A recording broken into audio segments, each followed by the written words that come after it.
Hello అండి, నమస్తే. నా పేరు చంద్రకళ. నేను హైదరాబాద్ నుంచి మాట్లాడుతున్నాను. I love Kangen miracle water.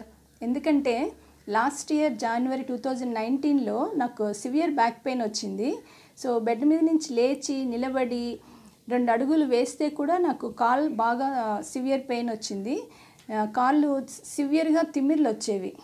So ఆ టైంలో భయపడి డాక్టర్ని కన్సల్ట్ అయ్యాము. డాక్టర్స్ అన్ని ఇన్వెస్టిగేషన్స్ చేసి డిస్క్ బల్జ్ ఉందని చెప్పి నర్వ్ కంప్రెషన్ ఉందని చెప్పారు. సో దాంతోపాటు 1 month complete bed rest advice చేశారు. మెడిసిన్స్ కూడా అడ్వైస్ చేశారు. 1 మంత్ కంప్లీట్ బెడ్ రెస్ట్ తర్వాత మెడిసిన్స్ వాడిన తర్వాత కూడా నాకు ఎట్లాంటి రికవరీ అయితే కనిపించలేదు, ఇంప్రూవ్మెంట్ అనేది కనిపించలేదు. సో ఫాలోఅప్ గురించి తిరిగి డాక్టర్ని కలిశాను. డాక్టర్స్ ఈసారి స్టిరాయిడ్ ఇంజెక్షన్ కానీ సర్జికల్ ప్రొసీజర్ కానీ చేయాలని అడ్వైస్ చేశారు. అయితే 1 మంత్ టైం గ్యాప్ అడిగాము. ఈ 1 మంత్ టైం గ్యాప్లో కంప్లీట్ బెడ్ రెస్ట్ తీసుకోమని అడ్వైస్ చేశారు. సో ఈ టైంలో మా బావగారి ద్వారా ఈ కంగన్ మిరకిల్ వాటర్ డివైస్ గురించి తెలిసింది. సో మా హస్బెండ్ కూడా మెడికల్లో వర్క్ చేస్తారు. ఇద్దరం కలిసి డిస్కస్ చేసుకొని ఈ డివైస్ని తీసుకోవడం జరిగింది. ఈ డివైస్ నుంచి వచ్చే వాటర్ని కంటిన్యూస్గా వాడడం మొదలుపెట్టాము.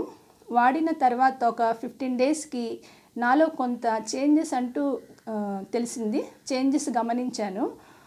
అంతకుముందు నాకు acidity problem, gastric problem, severe migraine కూడా ఉండేది. సో ఈ మైగ్రేన్ అటాక్స్, ఎసిడిటీ అనేది తగ్గడం నేను ఫీల్ అయ్యాను. ఆ తర్వాత 1 మంత్ గడిచిన తర్వాత గ్రాడ్యువల్గా నాకు బ్యాక్ పెయిన్, లెగ్ పెయిన్ తగ్గడం నేను ఫీల్ అయ్యాను. సో 1.5 మంత్ తర్వాత నాకు కొంచెం పెయిన్ రిలీఫ్ వచ్చింది, బ్యాక్ పెయిన్ తగ్గింది, కాలు నొప్పి కూడా తగ్గింది.